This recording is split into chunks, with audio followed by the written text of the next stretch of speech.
Pilay, pilay, pilay! Pilay, pilay, pilay! Ha, kawawang pilay! Ha, pilay! Aray, tama na, maawa na kayo. Ang saklay ko, ibigay niyo sa akin yan. Ibalik niyo sa akin yan. Pilo, ibalik niyo ang saklay ko. Maawa na kayo. Ayoko nga. Sa amin na to, no? Pagpagawa ka na lang ng bago. Pilay ka na nga eh. Nangaagaw ka pa ng kalaro. Huh, saka bulok naman tong laruan mo eh. Hindi naman ah. Nagtitinda lang naman ako ng mga laruan. Akin ang saklay ko. Bakit ba kayo nakikialam? Habulin mo muna ako kung kaya mo. Kunin mo sa akin to. Sige nga, paano ba tumakbo ang isang pilay? Ha! Sige na, maawa na kayo. Ibalik niyo na sa akin ang saklay ko, nakikiusap ako. Habulin mo nga muna ako at kunin mo sa akin kung kaya mo. Tama na! Tama na, ano ba? Baka masira ang saklay ko! Ang may 10 taong gulang na si Buloy ay pilit na inaagaw ang kanyang saklay sa grupo ni Pilo. Nagtatawanan ang mga kasamahan nito habang pinahahabol siya sa gitna ng mabatong kalsada.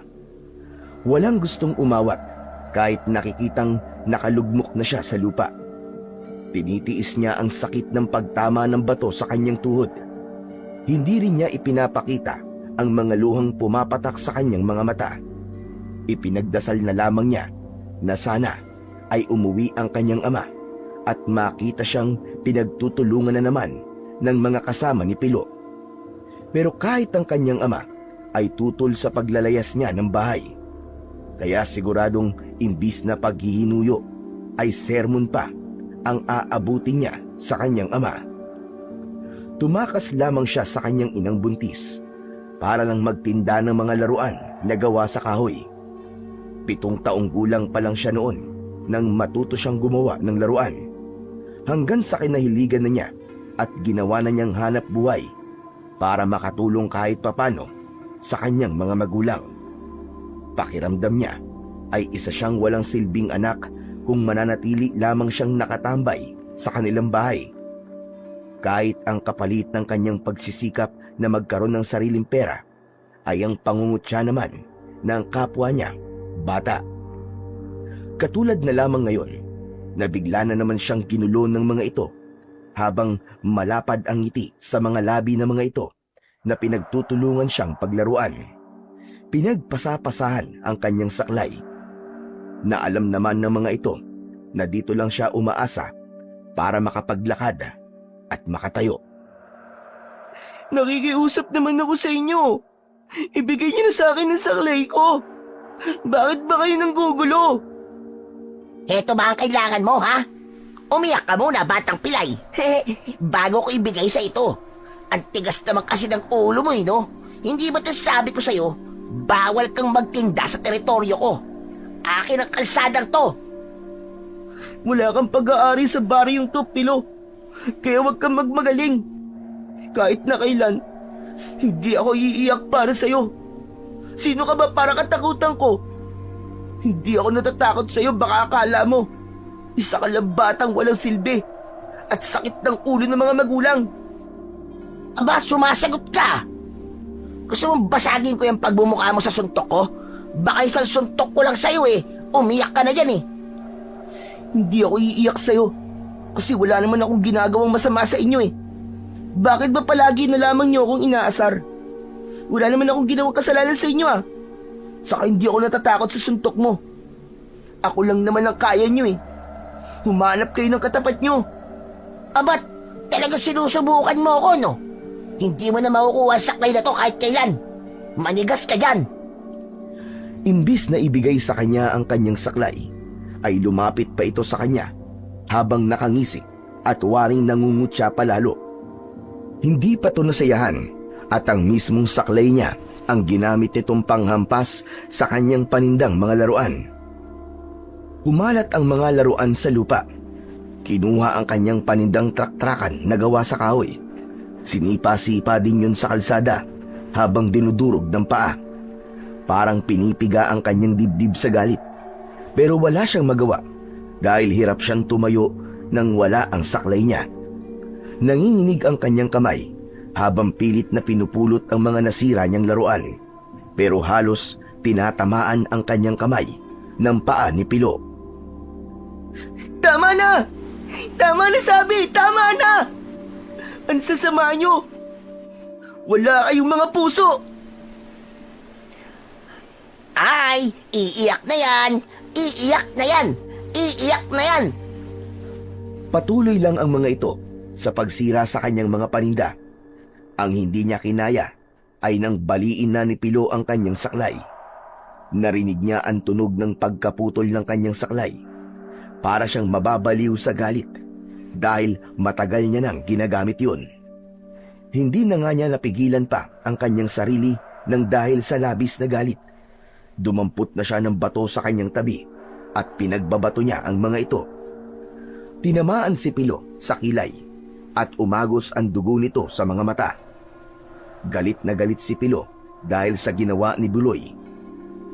Kaya lumapit ito sa kanya at sinakal siya at pinagsisisipa siya sa kanyang tiyan. Halos mamilipit siya sa sakit. Pero mas nag-alala siya sa kanyang saklay at sa kanyang paninda. Malupit ang mundo para sa kanya. Pakiramdam niya ng mga sandaling yon ay pinabayaan na siya ng Diyos. Bakit nito hinayaang masaktan siya? Naghahanap buhay lamang siya ng maayos para sa kanyang pamilya. Talaga bang walang karapatang magtrabaho ang may mga kapansanan na katulad niya? Narinig niya ang mga sigaw ng mga tao para awatin si Pilo sa pagsuntok sa kanya. Pero hindi nagpaawat si Pilo. Gustong-gusto nitong gumanti sa ginawa niya sa kilay nito. Maya-maya pa ay dumating na ang kanyang ama. Nagmamadali itong lumapit sa kanya at itinulak nito si Pilo. Bumagsak ito sa mabatong kalsada habang dinuduro ng kamay nito. Talagang masama ang ugali mong bata ka! Pati ang anak ko, pinagtutulungan nyo! Makakarating talaga to sa ama mo! Magrereklamo ako, Mang Gusting. Tignan niyo ang ginawa ng anak niyo sa akin. Ako ang magsusumbong sa tatay ko. Dahil pumapatol kayo sa bata. Dahil sumusobra ka ng bata ka. Palagi na lamang ang anak ko pinagdidiskitaan nyo. Porke walang laban sa inyo. Eh kasalanan naman ng anak niyo eh. Inaagaw niya ang pwesto ko. Kaya siya ang nauna, hindi ako. Alam kong hindi si Buloy na una nananakit sa inyo. Lagi na lamang ninyong pinag-iinitan ng anak ko. Mga walang niyang bata kayo. Hindi ba kayo tinuturuan ng mga magulang niyo na gumalang sa mga may kapansanan? Hindi na kayo naawa sa anak ko, tignan niyo nga. Ako magrereklamo sa ginawa niyo sa anak ko. Eh di sige, magreklamo ka. Samahan pa kita kay tatay. Tignan ko lang kung sino mapapahiya sa atin dalawa. Malakas ang loob mong lintik kang bata ka. Dahil kapitan ng ama mo. Pero hindi ako makakapayag na hindi niyo panagutan ang ginawa niyo sa anak ko ngayon. Lalo na sa kanyang paninda at saklay. Halika na, Buloy. Umuwi na tayo. Saan kayo pupunta? Bumalik kayo rito! Hoy! Mga duwag! Tay, ang tuhod ko po, Tay. Masakit po. Tara na, bilisan mo. Huwag mo na munang pansinin ang lintik na sugat na yan. Kasalanan mo rin kasi ito eh. Hindi ka nakikinig sa akin. Kung sa bahay ka lang, hindi mangyayari ito sa'yo. Narinig ko yon! Tama, dapat sa bahay lang ang pilayin yung anak. Ang sakit sa mata ng kanyang paa. Hinahayaan niyo bang magpagala-gala sa kalye? Tumigil ka! Kung hindi ko pa alam na naiinggit ka lamang sa anak ko. Ikaw na walang silbi sa baryong ito. Kay bata-bata mo pa eh, lamang ka na ng gulo. Ginugulo niyo ang anak ko sa kabila ng kalagayan niya. Talagang wala kayong kahihiyan sa mga sarili niyo. Ang kakapal ng mukha niyo. Ito sinasabi ko sa inyo. Kapag naulit pa ito, pasensyahan na tayo. Hindi ko na ito palalampasin. Aba, nagbabanta ka, Mang Gusting ha? Tay, tara na po. Paano na po ang paninda ko, pati po ang saklay ko? Wala na po akong magagamit. Wala na tayong magagawa sa bagay na yun, anak. Ang tigas din kasi ng ulo mo eh. Hindi na kita gagawa ng saklay. Para may dahilan ka naman natili sa bahay. Gusto mo pang umabot sa ganito na palagi ka napapahiya. Hihintayin mo pa yatang ako mapaaway ng dahil sa'yo eh, bago ka tumigil. Wala nang nagawa si Buloy nang bigla siyang buhatin ng kanyang ama. Iniwan nila si Pilo na nagbabanta ang mga tingin. Nahabol sila ng tanaw. Kitang-kita niya kung paanong itinapon ni Pilo ang kanyang paninda sa gilid ng kalsada. Isang bagay na hindi niya maintindihan kung bakit galit na galit sa kanya si Pilo, kahit wala naman siyang ginagawang masama sa mga ito. Pagdating nila sa bahay ay nakita niya ang nag-aalala niyang ina na si Aling Laura. Himas-himas nito ang malaking tiyan dahil sa pag-aalala. Ibinaba siya ng kanyang ama sa bangko na gawa sa uway. Sa harap ng naluluha niyang ina, nakita nito ang dugo sa tuhod niya, kaya nagmamadali itong pumasok sa loob ng kwarto nito para kumuha ng igagamot para sa kanyang sugat. Lumuhod naman ang kanyang ama sa kanyang harapan habang kinakausap siya nito. Siguro naman makikinig ka na sa akin ngayon, Buloy. Pagkatapos ng mga nangyari sa'yo kanina, hindi ka na magpipilit maglako ng walang kwenta mong laruan sa gilid ng kalsada. Hindi, Tay. Hindi po walang kwenta ang mga laruan na tinitinda ko. Dahil sa mga gawa ko po, marami mga kaedad ko po nakakaranas na magkaroon ng laruan na hindi kailangan gumastos ng malaking halaga para lang magkaroon sila nun. Dito po ako masaya, Tay.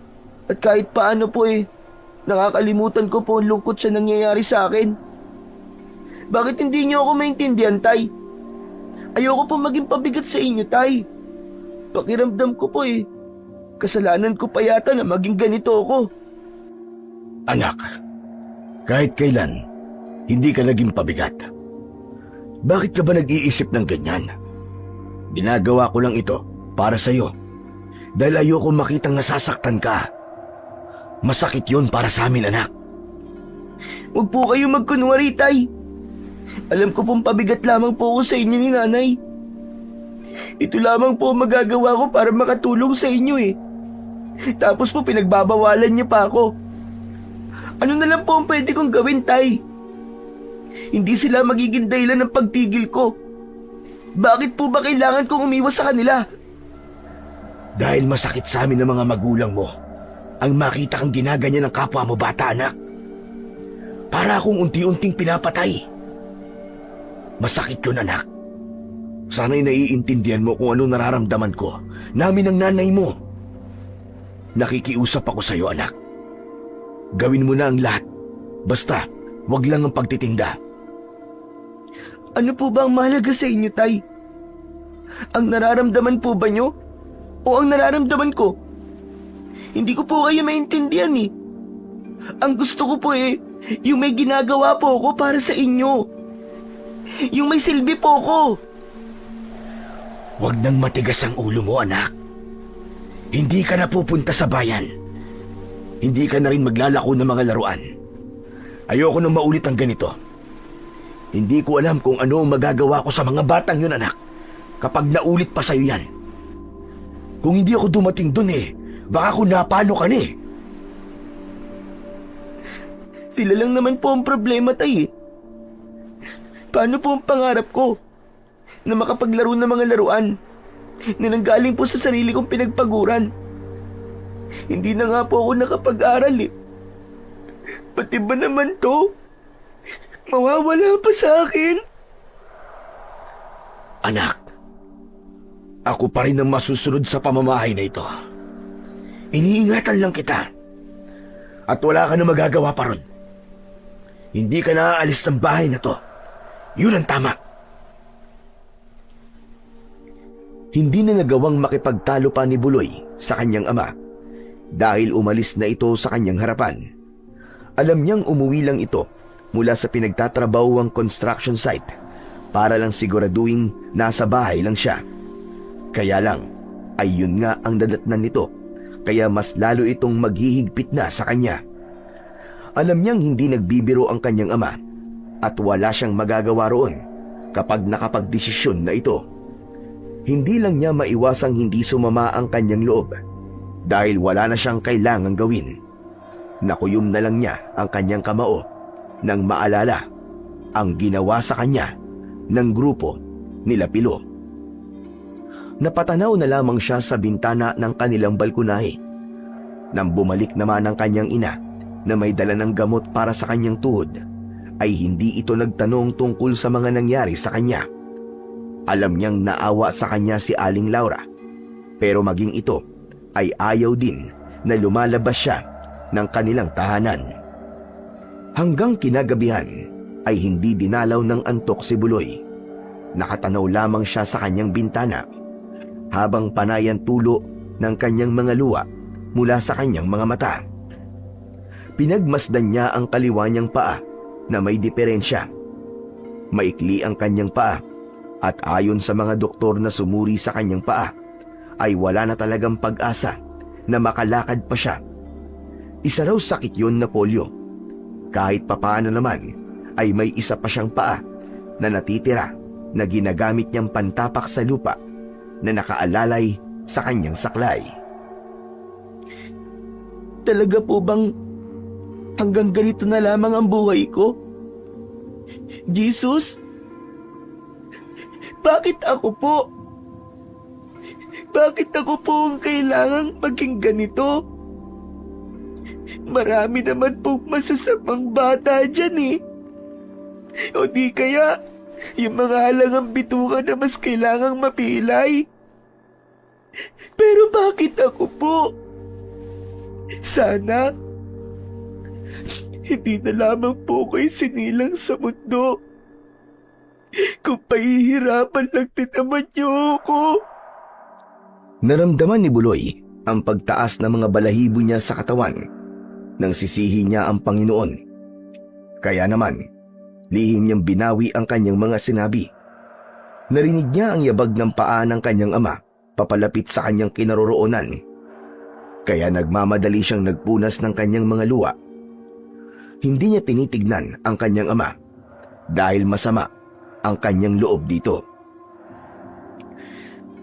Anak, hindi ka raw kumain kanina. Alam kong masama pa rin ang loob mo sa akin. Pero sana naman anak, intindihin mo naman ang nararamdaman ko. Hindi ka pabigat sa akin. Sa amin ng mama mo. Dahil anak ka namin eh. Ako ang dapat na bumubuhay sa'yo. Kaya hindi mo na kailangan pang magtinda ng laruan para sa amin, anak. Mas lalo lang kaming mahihirapan kung papayagan ka naming umalis ng bahay. Kaya sige na, anak. Kumain ka na. Wala po akong ganang kumain. Talaga bang masama kami para sa'yo, Buloy? Talaga bang mas mahalaga pa sa'yo ang pagtitinda mo kaysa sa mga sinabi ko? Tay, iba po kasi ang saya ko kapag may mga batang bumibili po sa mga pinaghirapan kong laruan eh. Nawawala pong bigat sa dibdib ko. Kaya nalulungkot po talaga ako na kailangan ko pong itigil ang aking pagtitinda. Isang malalim na buntong hininga ang pinakawalan ni Mang Gusting bago ito naupo sa tabi ng kanyang anak. Inakbayan siya nito sa balikat, saka nagkwento ng tungkol sa nakaraan nito nung siya ay sanggol pa lamang. Nalaman niya na dating normal ang kanyang mga paa. Nagsimula raw ang lahat ng pagliit ng kanyang paa nang lumipat sila sa baryo ng Eter. Hindi ako naniniwala nun sa mga lamang lupa, anak. Maligno o kahit na sa mga engkanto. Ayon sa matandang albularyo na sumuri sa'yo, may tikbalang ka raw na nasaktan. Bigla mo raw pinagsisisipa ang bahay ng tikbalang na malapit daw sa puno ng alagaw. Hindi naman daw sinasadya yun dahil bata ka pa't walang isip. Ilang beses kami nagsagawa ng ritual at nagkunwari akong naniniwala sa mga engkanto para lamang gumaling ka, anak. Ngunit kahit na anong gawin ko, hindi ka na gumaling. Sa halip ay mas lumala ka pa. Kaya patawarin mo ko, anak. Walang magulang ang gustong makitang nahihirapan ang kanilang mga anak. Kaya lang, tadhana na siguro na magkaganyan ka. Sinasabi ko to sa'yo para malaman mong walang may kagustuhan na magkaganyan ka, anak. Gusto ko pong subukan muli, Tay. Gusto ko pong makipag-usap sa tikbalang na nargabyado ko po. Ibalik niya ang kakayahan ko makapaglakad, Tay. Saka ko po maiintindihan kapag ako na mismo ang nakakaalam na wala na talaga akong pag-asa. Hindi, anak. Masakit kapag umasa ka tapos mabibigo ka lang. Wala na rin na matandang makakatulong sa atin. Dahil ang huling balita ko sa kanya namatay siya habang nagsasara ng lagusan ng mundo ng mga engkanto. Kaya sana naman, anak, umaasa akong kakalimutan mo na ang tungkol sa kalagayan mo. Tanggapin mo na lang, anak, na hindi ka na talaga makakalakad. Kung may magagawa po akong paraan, Tay, hindi po masamang umasa at mangarap. Paano kung ang pakikipag-usap ko po sa kanila ay ang magiging dahilan ng panunumbalik ng kakayahan kong makapaglakad? Paano, anak? Paano? Ultimo matandang tumulong sa atin ay napahamak at namatay na. Hahanap po ako ng iba na makakatulong sa akin, Tay. Isang malalim na buntong hininga ang pinakawalan ng kanyang ama. Alam nito na kahit na anong gawing pagpipigil sa kanya ni Mang Gusting ay gagawin pa rin niya kung ano ang naisipan. Saglit na umalis sa kanyang harapan si Mang Gusting at pagbalik nito ay may dala na itong isang lumang saklay. Gawa yon sa uway at halatang matagal nang nakatago kung saan yon kinuha ng kanyang ama. Iniabot nito sa kanya ang saklay na yon. Tay? Hindi ko naman kayang tiisin na wala kang gamiting saklay, anak. Ang saklay na yan ay gawa para sa iyo ng aking ama. Malaki naging kasalanan ko sa aking ama.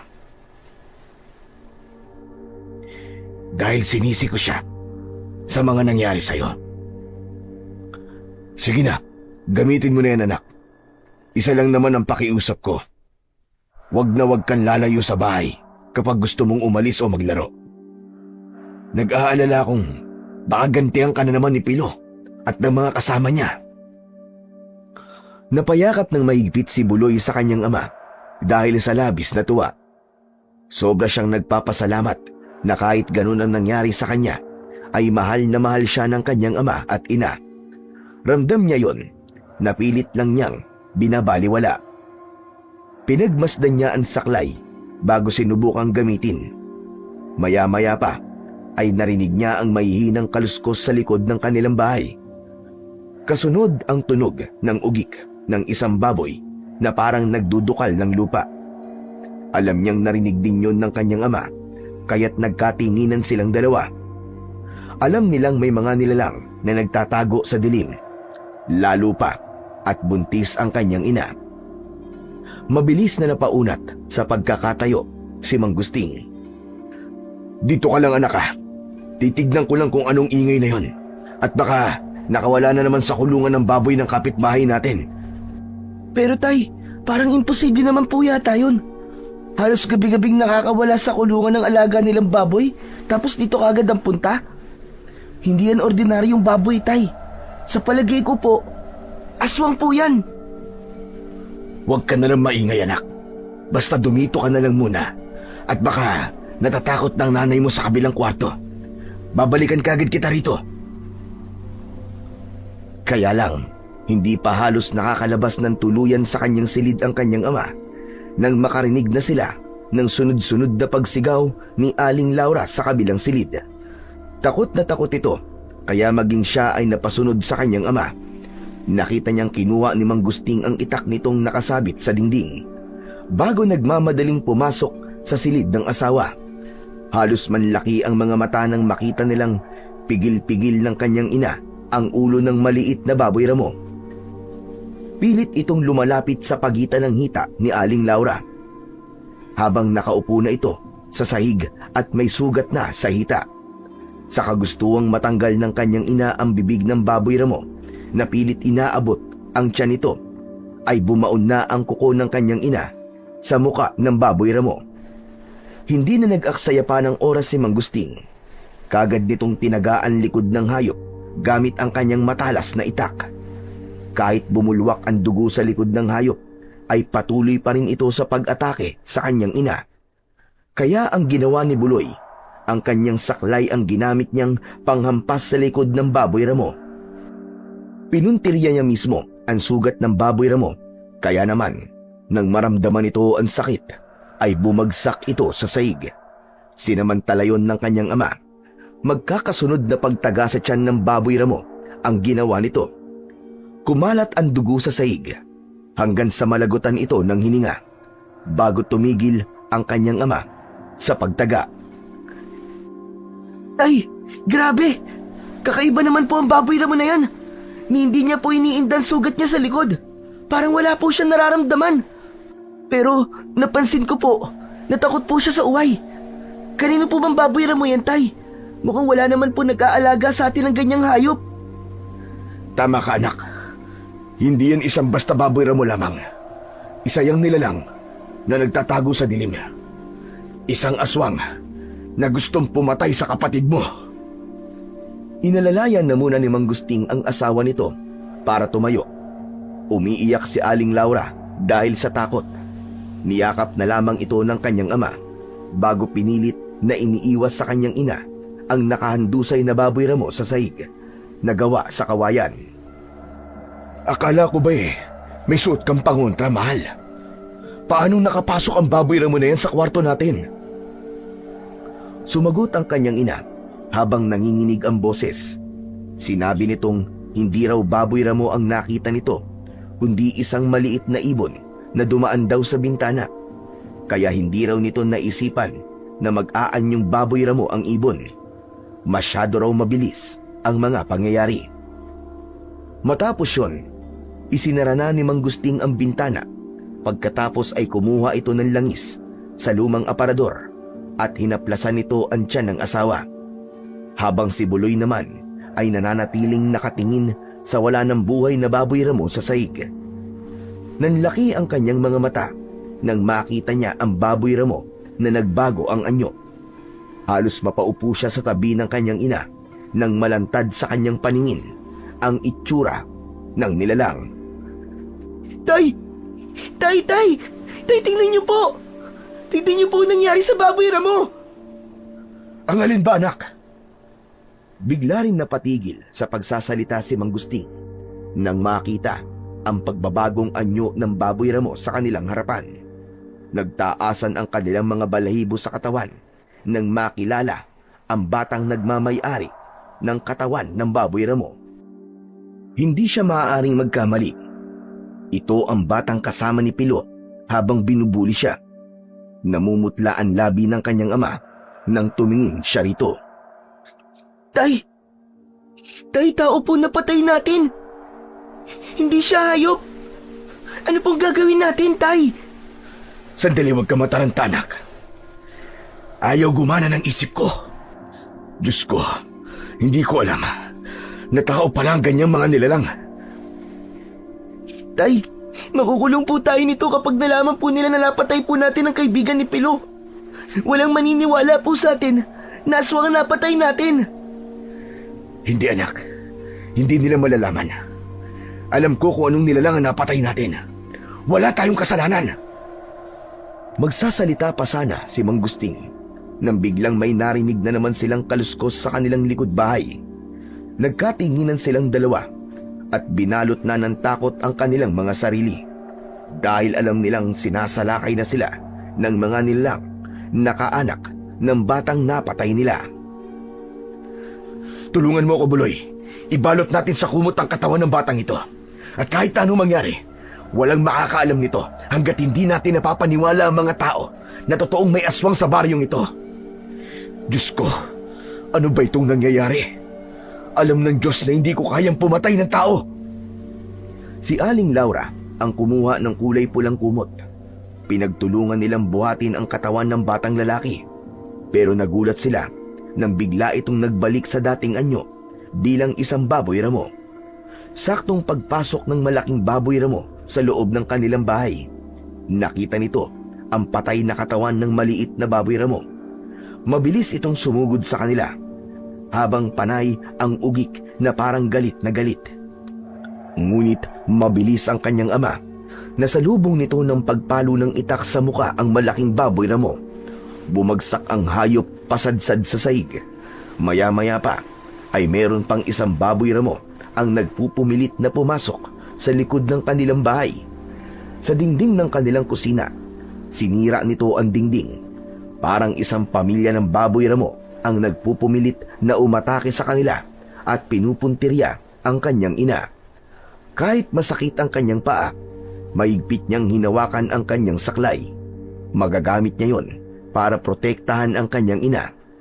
Paika-ika siyang naglakad papalapit kay Aling Laura, habang si Mang Gusting naman ay nakatutok ang itak sa dingding ng kanilang bahay. Kailangan na natin makalabas dito bago tayo makulong dito. Marami sila. Buloy, Laura, mahal ko, alalayan mo mabuti si Buloy. Sa kwarto niya dadaan tayo. Hindi sila pwedeng makalapit sa inyo. Masyado silang malakas. Pero tay, madilim po sa labas. Saka saan po tayo pupunta? Gabi na po eh. Halos hindi na po natin makikita ang daan. Hindi tayo mapapahamak kahit madilim, anak. Pero kapag nakulong tayo sa loob ng bahay natin, hindi tayo makakalaban sa kanila. Masyado silang marami at malakas. Bilisan nyo na! Malapit na sila makapasok sa bahay natin. Hindi nila mahahalata ang pagdaan natin sa kabila dahil masyado na silang galit sa ginawa ko sa kapamilya nila. Bilisan nyo na! Wala nang oras! Tama ang kanyang ama. Mula sa bintana ay nasilip niya ang 4 na baboy ramo na nag-aagawang makapasok na sa bahay nila. Hindi nila akalaing sasalakayin sila ng mga aswang. Ilang sandali pa, ang baboy ramo ay naging isang maliit na ibon. Akma na sana itong lilipad papasok sa kanilang silid nang bigla niyang naisara ang bintana. Bumangga ito sa harang ng bintana. Bumagsak ito sa lupa at muling nagbalik sa anyo bilang isang baboy ramo. Saglit na nawala ang ingay. Ang kanya namang ama ay muling binuksan ng pinto ng bintana. Saka naglagay ng bangko na kanilang tungtungan para makatakas. Mauna ka na, Laura, para maalalayan mo si Buloy. Mababa lang naman ang bintana, kaya hindi ka mahihirapan. Pupunta na muna tayo sa bahay ng mga magulang mo. Hindi ka naligtas sa lugar na ito. Mabuti na lamang po at maliwanag po pala ang sikat ng buwan, tay. Kahit papano po ay makikita po natin ang dadaanan natin. Tara na, bilisan mo na, Buloy. Kailangan na natin makaalis dito. Pagkalapat ng paa ni Buloy sa lupa, ay agad silang naglakad papunta sa kakahuyan, habang umaasa lamang siya sa kanyang saklay. Mabilis ang tibok ng kanyang puso dahil sa pag-aalala at takot.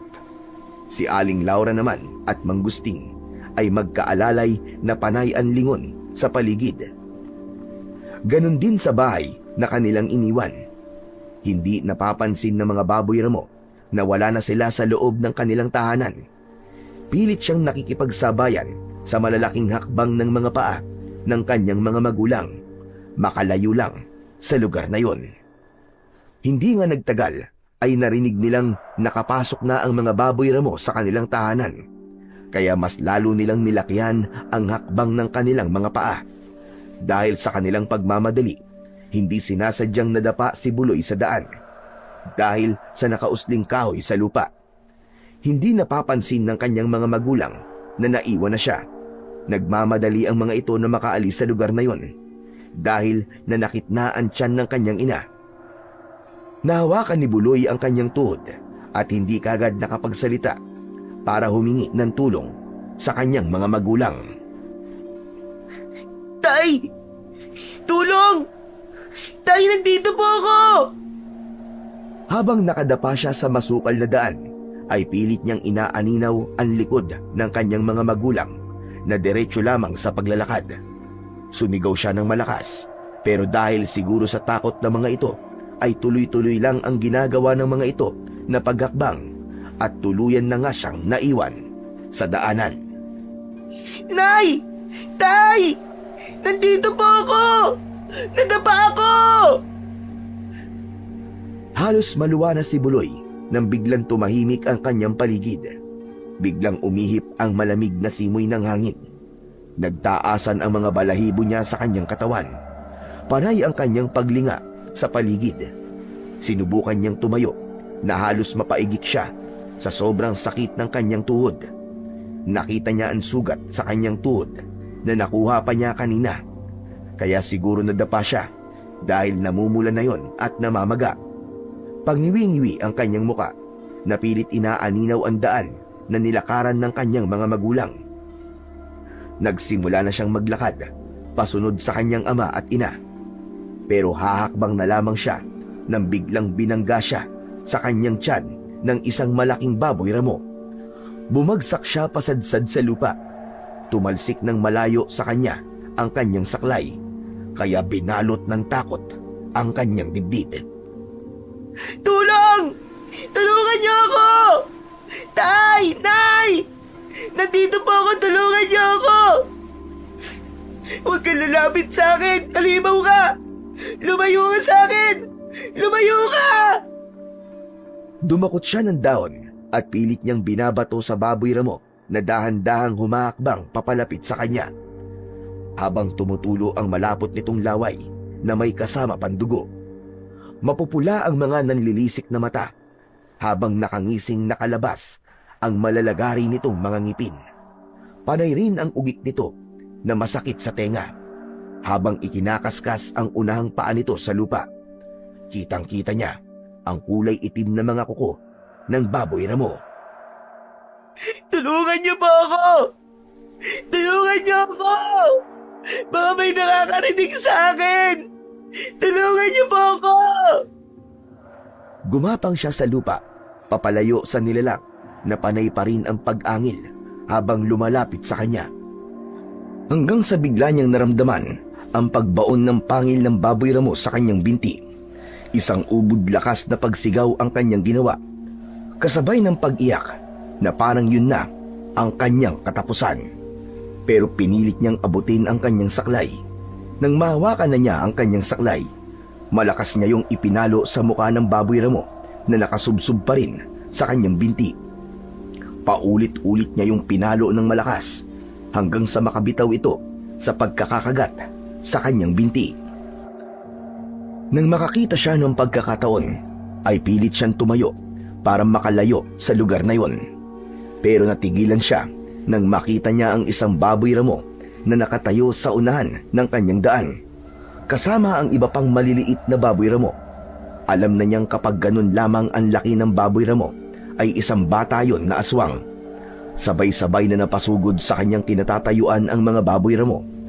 Lumaban siya at hindi siya nagpakita ng takot sa mga ito. Iwinasiwas niya ang kanyang saklay sa ere at tinamaan niya ang katawan ng mga kalaban. Bumagsak ang mga ito sa lupa, pero para itong mga gutom na halimaw na kagad na bumangon para atakihin siya. Sa kakaatras niya ay natungtungan niya ang paa ng isang matandang lalaki na walang malay. Nakita niyang maraming sugat sa katawan ng matanda habang nakahandusay ito sa lupa. Walang damit pang itaas ang matanda. Yakap nito ang isang uri ng latigo na may tinik sa tali. Gigisingin niya sana ang matanda, pero nilukso na siya ng baboy ramo. Sakto, nahawakan niya ang latigo, at yun ang ginamit niyang panghagupit sa katawan ng baboy ramo. Tinamaan ito ng latigo sa leeg. Nakita niyang nagkaroon ng malalim na sugat sa katawan. Bumagsak ito sa lupa habang nagkikikisay ang katawan.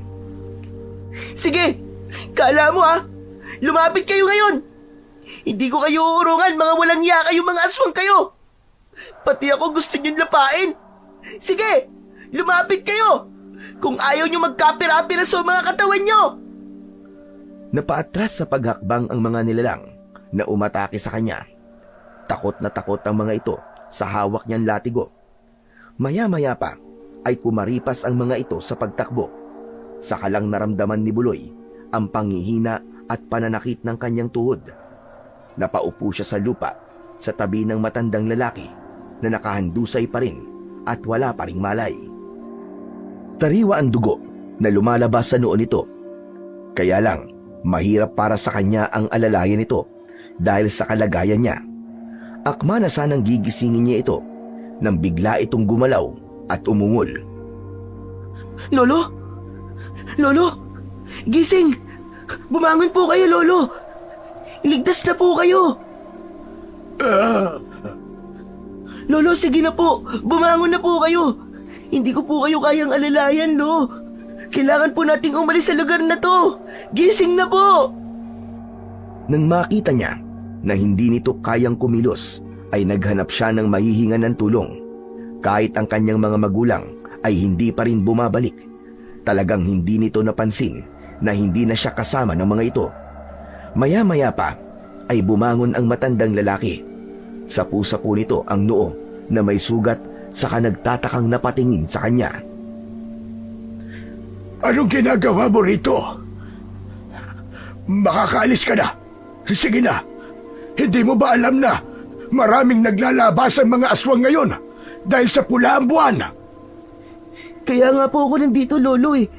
Tumakas kami ng mga magulang ko sa bahay namin at hindi po sinasadyang naiwan nila ako. Sakto naman po na nakita ko kayo. Kailangan niyo po ng tulong kaya hindi ko po kayo iniwan. Habang nakikipaglaban po ako sa mga aswang ay nagamit ko po ang latigo niyo. Lo, kaya niyo na po bang tumayo? Kaya ko. Kung ganon, sa kabila pala ng kapansanan mo, nagawa mong lumaban sa kanila. Pambihirang katapangan rin naman ang ipinakita mo, no? Hindi mo ba naisip na masyadong delikado ang ginawa mo? Hindi sila mga ordinaryong aswang, iyo, dahil hindi sila mga taga rito. Po, pero... Tara, sumama ka sa akin. Mas mahirap kapag bumalik sila. Sa nakikita ko may sugat ka sa iyong binti. Kagat marahil yan ng mga aswang. Ipapaliwanag ko sa iyo ang lahat. Kung hindi ako nagkakamali, ikaw yung batang madalas kong makitang pinagkakaisa ng mga bata sa kalye. Ngayon naman, abay, iniligtas mo ko. Maraming salamat sa iyo, iyo. Utang ko sa iyo ang aking buhay. Pero Lolo, kailangan ko na po sumunod sa mga magulang ko eh. Baka nag-aalala na po sila sa akin, baka hinahanap na po nila ako ngayon. Huwag ka mag-alala. Alam kong ayos lamang sila. Mas lalo pa sila mapapahamak kung magpapasunod ka sa mga nilalang na yon. Buntis ang nanay mo at siya ang puntirya ng mga halimaw na yon. Kung susunod ka sa kanila, susundan ka rin ng mga baboy mo. Kaya halika na, tulungan na kitang tumayo. Naramdaman ni Buloy ang kamay ng matanda na inalalayan siyang tumayo. Ilang minuto lang ang lumipas, naglakad na sila. Ngayon lang din niya nalaman na may bahay sa gitna ng kagubatan malapit sa puno ng alagaw. Dati nang may naikikwento sa kanya ang kanyang ama tungkol sa puno ng mga alagaw. Ang bahay raw na malapit sa puno ng alagaw ay mga nilalang na may pambihira raw na kapangyarihan. Mga tao na kayang makipag-usap sa mga lamang lupa o engkanto. Walang imik ang matanda nang tumapat ito sa bakuran ng bahay na gawa sa kawayan at kugon. Wala itong kaalam-alam na lihim na niyang pinag-aaralan ang kilos nito. Halika, halika! Pumasok ka! Lolo, talaga po bang hindi kailangan sumunod sa mga magulang ko? Lolo Tasyo na lang ang itawag mo sa akin. Magtiwala ka lamang sa akin, iyo. Saka, matagal na kitang sinusubaybayan Gusto kitang tulungan dahil alam ko na ikaw ay isang mabuting bata. Sige na, maupo ka na at ikukuha lang kita ng gamot. Masyado ring malalim ang sugat ko sa noo, kaya kailangan ko muna itong malinisan. Lolo Tasyo, ano po ba kasing nangyari sa inyo? Pinigilan ko mga baboy mo na umatake sa bahay nyo. Kaya lang ito, nadisgrasya ako. Palibasa kasi matanda na ako, kaya konting bangga lang sa katawan ko Ayun, bumagsak agad ako sa lupa. Mabuti na lamang talaga at dumating ka. O sige, saglit lang maiwan na muna kita rito. Lolo, ang latigo pong ito. Saan ko po ito ilalagay? Oo nga pala. Akin na at itatago ko muna sa silid ko. Ang astig po ng latigo niyo, Lolo. Ginamit ko po yung kanini. At ang dami po mga halimaw na pabagsak ng sandata nyo. Minana ko pa ito sa aking mga ninuno. Talagang ginawa ito para kalabanin ang mga tamawo. Nakangiting paliwanag ng matanda habang papasok ito sa silid nito. Naiwan naman si Buloy na iginala ang kanyang paningin sa paligid ng balkonahe. Ilang sandali pa ay bumalik na ang matanda. Dala nito ang maliit na basket na may mga laman na maliliit na bote na may iba't ibang kulay ng likido sa loob. Inilapag ng matanda ang basket sa ibabaw ng lamesa na gawa sa kawayan. Tiisin mo lang ang apdi nito sa sugat mo. Siya nga pala, kaya kita isinama rito dahil gusto kitang tulungan. Tulong? Para saan po? Para makalakad ka.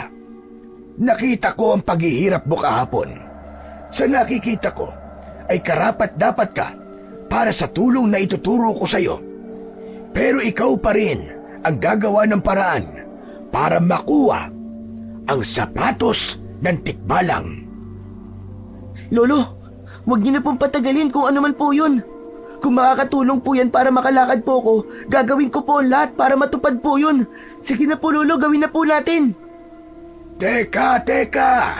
Makinig ka muna sa akin. May kapalit yun. Kaya mo bang gawin ang misyon? Kapalit ng kakayahan mo uling makalakad. Kahit na ano pa po yun, Lo. Gagawin ko po. Tila nabuhay ng loob si Buboy nang marinig niya mula kay Lolo Tasyo na may posibilidad siyang makapaglakad ulit. Kahit medyo kinakabahan siya sa kapalit na sinasabi ng matanda, ay hinintay niyang magsalita ulit ito habang ginagamot ang kanyang sugat. Kailangan nating mahanap ang lugar kung saan direktang nasisikatan ng buwan at ng araw. Isang makapangyarihang puno na madalas na gawin lagusan ng mga engkanto. Ang sapatos mismo ng tikbalang ang kailangan mong makuha. Kailangan yon para mabigyan ka ng kapangyarihan na makapaglakad muli. Subalit ang kapalit nun, kapag nakuha mo na ang sapatos, ay kailangan mapatay mo ang mga aswang na tumakas sa kabilang mundo. Ang mga aswang na tamawo. Tumakas? Paanong nakatakas sa mundo nila ang mga tamawo, Lolo? Ang mga aswang na kung tawagin ay tamawo, sila ang mga aswang na may kakayang magpapalit-palit ng anyo para lang makapambiktima ng tao. Kailangan maibalik sila sa kanilang mundo bago pa mahuli ang lahat. Yun ang kapalit ng kapangyarihang kukunin mo sa tikbalang na nakatira sa mundo ng mga engkanto. Mag-iingat ka dahil maraming beses kang susubukin ng mga halimaw sa loob dun para hindi ka na makaalis sa mundo nila. Magsasalita pa sana si Buloy nang marinig nila ang sunod-sunod na pagsigaw ng boses ng isang batang lalaki. Humihingi ito ng tulong sa labas. Nahawakan kagad ni Buloy ang kanyang saklay at sinilip ang batang umiiyak sa labas ng bakuran ng matanda. Ganun na lamang ang gulat ni Buloy nang makilala na si Pilu pala ay pinapalibutan na ng mga aswang na tamawo. Sa pagkakataong yun ay hindi isang baboy ramo, kundi isang itsura ng isang tamawo na puting-puti ang balat at mahaba ang puting buhok na handang lumapa kay Pilo. May dugo na ang balat ni Pilo na mula sa kalmot ng mga aswang na tamawo. Inilabas pa ng isa ang malaahas na dila nito para lantakan na si Pilo. Tulong! Tulungan niyo ako! Buloy! Nakikiusap ako! Tulungan mo ako, Buloy! Pabayaan mo siyang lapain ng mga aswang. Ayaw mo nun. Makakaganti ka na sa kawalang niyaan niya sa'yo. Dapat lang sa kanya ay mamatay. Masama ang ugali ng batang yan. Pero Lolo Tasyo, hindi po tama na pabayaan ko po siyang mamatay. Lolo, tutulungan ko po siya kahit naging masama pa siya sa akin. Narinig niya ang bahagyang pagtawa ni Lolo Tasyo. Natutuwa ito sa nakikitang determinasyon ni Buloy na tulungan ang batang nanakit dito. Hindi nga ako nagkamali sa pagpili sa iyo, iho. Kitang-kita na busilak ang iyong kalooban. Magagawa mo nang makapasok sa mundo ng mga engkanto. Naniniwala kong magtatagumpay ka. Sige na, iligtas mo muna si Pilo at hindi kita pababayaan. Tutulungan din kita. Tulong! Tulungan niyo ba ako? Takot na takot si Pilo habang umaatras ito papalayo sa mga tamawo. Kagad naman na lumapit si Buloy kahit paika-ika pa ang paa gamit ang saklay. Si Lolo Tasyo naman ay kumuha ng latigo sa silid nito at hinarap ang mga kalaban. Kahit mahirap para kay Buloy ang kumilos, ay ginawa pa rin niya ang nararapat para matulungan ang sugatang si Pilo. Gulat na gulat ito nang makita na ipinapalo niya sa mga kalaban ang kanyang saklay. Bakas sa mukha ng bata ang hiya dahil sa kabila ng kasamaan na ipinakita niya kay Buloy, ay nagawa pa rin niya itong tulungan. Dumampot na rin si Pilo ng kahoy na magagamit nitong panlaban sa mga tamawo. Kaya naman, natakot ang mga tamawo nang makita ang latigo ng matanda. Dahil sa husay ni Lolo Tasyo sa pakikipaglaban, kumaripas ng takbo papalayo ang mga aswang, papalayo sa kanila. Nilingon ni Buloy si Pilo na napaupo sa lupa nang dahil sa labis na takot. Habang habol ang hininga at hindi makapaniwalang nakaligtas ito sa kamay ng mga aswang na tamawo. Halika, Pilo! Kumapit ka sa braso ko! Kailangan mo tumayo! Bilisan nyo! At baka mamaya ay bumalik ang mga halimaw na yon. Hindi ko alam kung bakit target na nila mga kabataan ngayon. Alam mo ba, Pilo, na ang pangunahing pagkain ng mga tamawo ay ang mga batang masasamang ugali. Yung magaling mang-asar sa kapwa nila at nang aapi ng mga kapwa bata. Mabangong mabango ka sa mga nilalang na yon. Lolo Tasyo naman eh. Tinatakot niyo pa po yata si Pilo eh. Aba, hindi ko siya tinatakot. Dahil totoo ang sinasabi ko. Ang kinakain ng mga tamawo ay ang mga batang may hilig mambuli ng kapwa nila bata. Masasamang enerhiya ang totoong habol nila sa kanilang biktima. Dahil yun mismo ang magpapalakas sa kanilang kapangyarihan. Naniniwala po ako sa inyo, Lolo. Ang totoo, hindi ko po alam na mga aswang ang batang nakasama ko. Marami po silang napatay na bata. Hindi ko alam na binabantayan na pala nila ako. Tinuturuan nila ako maging masama para pagsapit ng gabi ay ako pala ang kanilang lalapain. Diyos ko, hindi ko po alam kung anong mararamdaman ko sa mga oras na to. Buloy, iyang-iya ako sa nagawa ko sa'yo. Patawarin mo sana ako. Hindi ko na yung gagawin sa'yo uli. Pinagsisisihan ko na ang mga nagawa ko. Hindi naman ako masyadong galit sa'yo, Pilo eh. Sumamalan talaga ang loob ko. Pero wala na yun. Kalimutan na natin yun. Ang malaga ay alam mo na nagkamali ka. At hindi ka masyadong nasaktan ngayon. Hindi ka nakain ng mga aswang. Kaya nga eh. Maraming salamat talaga, Buloy ah. O siya, sige na. Gagamutin ko na rin ang sugat mo, Pilo. Mabuti na siguro na nakilala kita. Kahit papano may makakatulong na kay Buloy. Magtitiwala ako sa paghingi mo ng tawad sa kanya. O sige, ganito. Maaari bang samahan mo si Buloy na kunin ng isang mahalagang sandata laban sa mga aswang? Ha? Anong klaseng tulong naman po? Tulong na muli siyang makapaglakad. Talaga po bang kailangan ko pang isama si Pilo, Lolo Tasyo? Teka. Saan mo ba ako isasama, Buloy? Dun daw, sa kabilang mundo. Pero hindi na kailangan. Lolo, kaya ko na pong pumunta sa lugar na yun na mag-isa.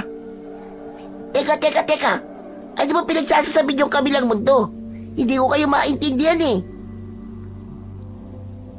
Ang mundo ng mga engkanto, ang lugar ng mga aswang na tamawo na umatake sa iyo. Ibabalik ni Buloy ang mga aswang na yon sa mundo ng mga engkanto. Magagawa lang niya yon kapag nakuha niya ang sapatos ng tikbalang. Sige po, sasama po ako. Alang-alang sa naging tulong ni Buloy sa akin. Isa pa po hindi ko kayang tumayo na lamang sa isang tabi habang unti-unting pinapatay ng mga aswang na yon ang mga kabataang katulad ko. Kailangan po, may gawin din po ako. Sigurado ka ba, Pilo? Hindi ka ba napipilitan lamang? Matagal na po ako naging masama kay Buloy. Dito man lang po mabawasan ang sama ng loob na ibinigay ko kay Buloy. Tsaka yung mga nagawa ko po sa kanyang pananakit. Sige po, tutulong po ako. Tutulungan ko po si Buloy. Hindi makapaniwala si Buloy na ang dating bata na naghangad na bumagsak siya, ngayon ay makakasama pa niya at tutulong sa kanya. Halos maluwa-luwa siyang napakapit sa balikat ni Pilo bilang pagpapakita ng pasasalamat dito. Habang ginagamot ang sugat nito ng matanda, pansamantalang nakalimutan ni Buloy ang tungkol sa kanyang mga magulang. Sa puntong yun, ay hindi niya susubukang magpaalam sa mga magulang dahil alam niyang mahigpit yun na tututulan ng kanyang ama at ina. Tila nahulaan naman ng matanda ang tumatakbo sa isip niya. Kaya naman, tumayo ito at kinausap siya. Hindi ka magtatagal sa loob, Buloy. Kaya huwag kang masyadong mag-alala tungkol sa mga magulang mo. Alam nilang nasa maayos kang kalagayan. Maaaring sa ngayon ay hinahanap ka na nila. Pero gagawin mo ito para sa sarili mo at para sa kaligtasan ng mga kabataan sa kamay ng mga tamawo. Pagkatapos ng misyon nyo, gumawa kayo ng paraan para hindi maging masama ang mga kabataan. Kayo ang magpatunay na pwede bang maging magkaibigan ang dating magkaaway. Totoo po pala na mauunawaan lamang po ang pagkakamali kapag nagawa ng kabutihan ng taong minsang inapi. Ay, teka, sandali lang po, Lolo. Paano po kami makakapasok sa mundo ng mga engkanto? Mamaya, pagbilog ng buwan, susundan natin ang liwanag niya at sa punong direktang nasisikatan ng liwanag ng buwan, doon ako magsasagawa ng ritual para mabuksan ang lagusan. Tandaan nyo kung ano ang sadya nyo ron sa loob. Si Buloy lang ang may kakayang lumaban sa tikbalang. Kailangan niyang makuha ang sapatos ng tikbalang. Kailangan mo siyang matalo, Buloy. Pero Lolo Tasyo, paano po kung mabigo ako? Yung matalo po ako sa laban namin. May tiwala ako sa kabutihan ng puso mo, Buloy. At sa iyong kakayahan. Alam ko, magagawa mo siyang matalo. Diskarte lamang ang kailangan. Hindi tapang. Huwag kayong mag-alala. Nakabantay lang ako sa inyong dalawa ni Pilo. Napalunok ng laway si Buloy habang nakatingin sa mukha ng matanda. Nag-aalala siya sa kanyang kalagayan. Hindi niya magagawang lumaban ng patas sa isang nilalang na may immortal na kapangyarihan. Isang malalim na buntong hininga ang pinakawalan ni Buloy. Naramdaman naman niya ang kamay ni Pilo na tumapik sa kanyang balikat. Malaki ang maitutulong ng pagpunta natin sa mundo ng engkanto para muling makalakad ka, Buloy. Yun na lamang ang isipin mo. Tama ka, Pilo. Ayoko rin maging pabigat sa mga magulang ko. Gusto ko na talagang makalakad. Pero Pilo, nag-aalala rin ako sa kaligtasan mo. Ayoko naman na mapahama ka ng dahil sa akin. Gagawin natin ang lahat para makuha ang sapatos ng tikbalang. Huwag mo akong alalahanin. Isipin mo na lang na gagawin mo rin ito para sa kaligtasan ko at ng mas nakararami. Kung ganon, kailangan na nating umalis. Tara na, bago pa sumapit ang ating gabi. Kahit pa ika-ika, ay pinilit pa rin na maglakad ni Pilo. Nakaalalay ito kay Buloy. Maya-maya pa ay iniabot ni Lolo Tasyo ang latigo kay Pilo. Dahil magagamit naman ni Buloy ang kanyang saklay para ipagtanggol ang kanyang sarili. Hindi mawala ang pag-aalala niya na baka hindi niya magawa ang misyon. Panay din ang buntong hininga niya habang naglalakad sa gitna ng kagubatan. Maya-maya pa ay huminto sila sa tapat ng puno ng alagaw. may mga alitaptap na lumilipad sa gilid ng dahon nito. Ito na ang tamang lugar para sa gagawing ritual. Mag-iingat kayo. Umaasa akong magtatagumpay kayong dalawa laban sa mga aswang at sa tikbalang. Kahit na anong mangyari, wag na wag kayong maghihiwalay na dalawa. Opo, Lolo Tasyo. Pilo, sigurado ka ba talaga na sasama ka sa akin? Hindi ka ba napipilitan lang? Buloy, kaibigan na kita ngayon. Sa laki ng tulong na ginawa mo sa akin, utang ko sa iyo ang buhay ko. Kaya wag mo na akong alalahanin. Gagawin natin to para sa mga kasing edad dati na bata na nalalagay sa panganib. Nagsimula na ang matanda sa pagsasagawa ng ritual. Nagsindi ito ng bunot ng nyog, insenso't kamangyan. Maging ang mga sanga ng alagaw ay sinindihan din ito. Pagkatapos ay gumuhit ito ng hugis at sulok sa lupa. Inilagay ni Lolo Tasyo ang kwintas nito sa gitna ng guhit bago pumikit. Sige na, pumasok kayo sa guhit. Magkahawak ang inyong mga kamay at ipikit nyo ang inyong mga mata. Huwag na huwag kayong magmumulat ng mga mata hanggat wala akong sinasabi. Kapag malalagay kayo sa alanganin sa loob, maghawak kamay lang kayo at kagad kayong hihigupin ng malakas na hangin palabas dito sa mundo ng mga tao. Hindi po ba kayo sasama sa amin, Lolo? Kasing edad lamang ninyong dalawa ang may kakayahang makapasok sa loob. Isa pa, kailangan ng tagapagbantay sa labas para hindi masira ng mga tamawo ang lagusan. Sige na, pumasok na kayo sa loob. Nakabukas na ang lagusan. Pwede na ninyong imulat ang mga mata ninyo. Pagmulat ng mga mata ng dalawa, ay nanlaki ang mga mata nila. Si Buloy ay hindi makapaniwala sa malakas na liwanag na nakikita sa katawan ng puno ng alagaw. Bigla siyang kinabahan sa nakita niya. Isang kakaibang bagay na merong mga tinik sa pinto ng lagusan. Ngayon lang siya nakakita ng ganung uri ng liwanag. Sige na, pumasok na kayo bago pa maglaho ang liwanag. Nagdadalawang isip na humakbang ng paa si Buloy gamit ang kanyang saklay. Hindi siya binibitiwan ni Pilo. Bigla rin ang pananahimik nito na hindi rin makapaniwala sa itsura ng puno. Pagpasok nila sa loob ay biglang nagsara ang lagusan. Nagkatinginan silang dalawa ni Pilo habang naglalakad.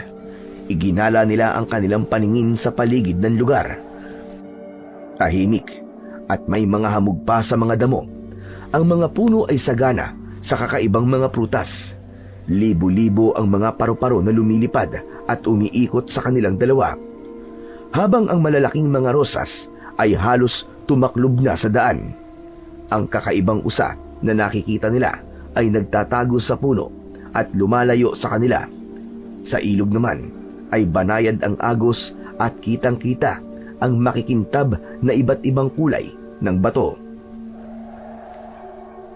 Ang ganda! Parang paraisong lugar na to. Parang ayaw ko na lumabas sa lugar na to ah. Parang ang tahimik. Malayo sa kaguluhan. Nagkakamali ka, Buloy. Lahat ng mga nakikita natin dito ay bunga lamang ng imahinasyon natin. Ginagaya nila ang pangarap sa isip natin para linlangin tayo. Alalahanin mo ang kailangan nating makuha ay ang sapatos ng tikbalang. Oo nga pala. Munti ko nang makalimutan ah. Nadala ako sa ganda ng paligid eh. Naglakad pa silang dalawa.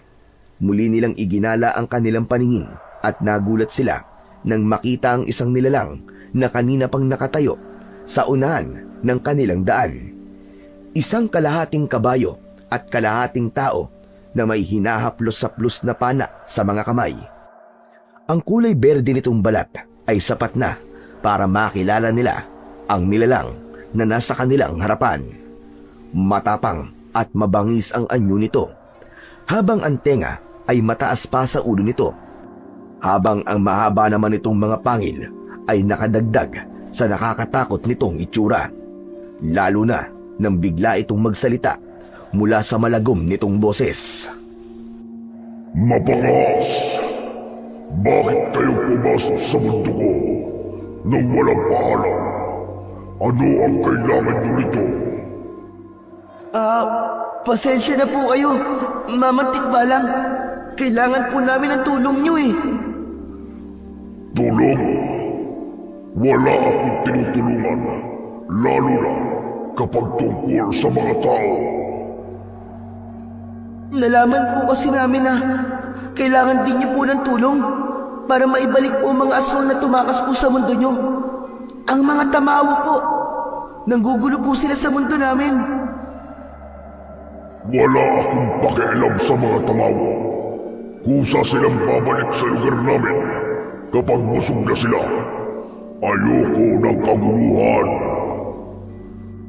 Kahit po ba, sabihin ko po sa inyong kami naman po ang ginugulo nila.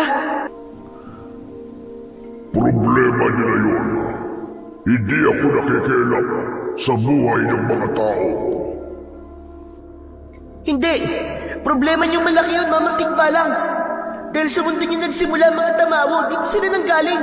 At kapag pinabayaan mo sila, balang araw, pati ikaw, ay susubukan nilang patayin. Kaya mag-isip-isip ka, Mamang Tikbalang. Bumagsik ang anyo nito dahil sa sinabi ni Buloy. Mabilis na lumapit ang nilalang sa kinatatayuan niya. Kagad siya nitong sinakal. Kaya naman, naramdaman niya ang pag-angat ng kanyang paa sa lupa. Tikbalang! Bitiwan mo si Buloy! Akala niyo ba, hindi ko alam kung anong totoong pakay niyo sa aking kaharian? Itong suot kong sapatos, balak niyo tong agawin sa akin, hindi ba? Kaya huwag na kayong gumawa ng ibang dahilan kung bakit kayo nandirito. Ang patakaran ko, bago mo makuha ang sapatos ko, ay kailangan mo munang matalo ako sa isang paglalaban. Labanan mo ko, pilay na bata. Na! Ang lakas ng loob mo, Magamon! Porkit ang kakalabanin mo ay may kapansanan! Duwag ka pala eh! Hindi ka lumalaban ng patas! Nagalit ang Tikbalang sa sinabi ni Pilo, kaya binitiwan nito si Buloy at si Pilo naman ang binalingan nito. Sinakal ng Tikbalang ang leeg ni Pilo habang nagpupumiglas ito sa pagkakasakal ng nilalang. Si Buloy naman ay gumapang sa lupa para abutin ang saklay. Hindi na siya nagdalawang isip, hinampas niya ng saklay ang tuhod ng Tikbalang, kaya't nabitiwan nito si Pilo. Bumagsak ang Tikbalang sa lupa, kaya naman sinamantala yon ni Buloy. Mabilis niyang hinawakan ng buhok nito. Hinila niya yon hanggang sa hindi na ito makagalaw. Dahil sa sakit, ay nabitiwan na rin ito ang hawak na pana. Hindi ka na ngayon makakagalaw dahil hindi ako magdadalawang isip na putulin ang buhok mo. Kaya ibigay mo na sa akin ang sapatos mo o kakalbuhin kita ngayon. Hindi maaari. Bitiwan mo ang buhok ko. Nasasaktan ako. Pakawalan mo ko. Buloy! Tama-tama! Kukunin ko lang sapatos niya! Huwag, Pilo! Mapapahama ka kapag ginawa mo yan. Ako lang may kakayahang kumuha sa sapatos niya dahil dati na akong pilay. Ikaw naman ay normal ang mga paa. Kapag hinayaan kitang ikaw ang kumuha ng sapatos niya, ikaw naman ang mapipilay. Hawakan mo na lang itong buhok niya at ako na ang gagawa niyan. Mabilis silang nagpalit ng pwesto. Kahit na anong gawing pagwawala ng Tikbalang, ay hindi ito makagalaw at makaalis sa kinatatayuan nito. Dahil hawak nila ang buhok nito. Heto! Hawakan mo lang na mabuti ang buhok niya. Huwag na huwag mong bibitiwan kahit na anong mangyari. Akala niyo ba ay magagamit yung sapatos ko? Hindi yan basta-bastang sapatos. Kailangan na muna niyong pumatay ng isang tamawa bago bumana ang bisa ng sapatos ko sa pilay mo. Hindi ako masamang tao, pero gagawin ko ang sinabi mo. Magkabisa lang ang sapatos para makalakad ako. Tutal, aswang naman ang papatayin ko eh. Dali-daling nilapitan ni Buloy ang paa ng Tikbalang at kinuha niya ang dalawang sapatos nito. Nakita niyang nagliliwanag yon. Sa una ay nahirapan siyang tanggalin dahil panay pa rin ang sipa ng Tikbalang. Pero dahil sa kagustuhan niyang makuha yun, buong lakas niyang hinawakan ng sapatos at halos mapaupo siya sa lupa sa lakas ng pagkakahila niya. Natanggal niya ang sapatos nito. Ano nang gagawin natin sa tigbalang na to, Buloy? Sige na! Pakawalan mo na siya, Pilo! Nakuha na natin ang kailangan natin sa kanya! Siguraduhin mo lang na kaya mong matalo ang mga tamawo at ibalik sila dito. Dahil kapalit na sapatos na yan, ay hindi na kayo magkakaroon ng katahimikan. Hindi nila kayo tatantanan hanggang hindi nila kayo napapatay at nakukuha ang sapatos na yan. Binitiwan ni Pilo ang tikbalang. Pansin ni Buloy na parang nanghina ang tikbalang nang mawala ang suot nitong sapatos. Habang yakap-yakap pa rin niya ang sapatos ng tikbalang, ay bigla naman ang pagbundol ng kaba sa kanyang dibdib. Alam niyang simula pa lang yun ng pakikipaglaban niya sa mga aswang na tamawo para sa kagustuhan niyang makapaglakad ulit. Hindi dapat malalaman ng mga magulang mo ang tungkol sa sapatos. Sa oras na malaman nila ang tungkol sa sapatos, mapapahamak sila. Makukulong sila sa mundo ko bilang kapalit sa ginawa niyong pagkuha sa aking sapatos. Gusto man sanang ibalik ni Buloy ang sapatos ng tikbalang nang marinig ang sinabi nito tungkol sa kanyang mga magulang, ay alam niyang huli na ang lahat para ibalik yon sa tikbalang. Kahit kailan ay hindi niya ipagpapalit ang kanyang mga magulang kapalit ng kanyang paglalakad. Si Pilo naman ay bumakas din ang pag-aalala sa mga mata nang maalala ang tungkol sa mga magulang nito.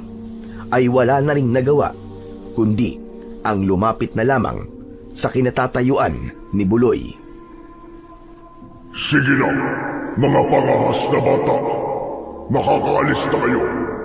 Maibabalik lamang niyo ang aking sapatos sa oras na nagawa na ninyo ang misyon. Bira na yan! Wala sa napag-usapan namin ni Lolo Tasyo na may ganitong kapalit ng sapatos mo ah!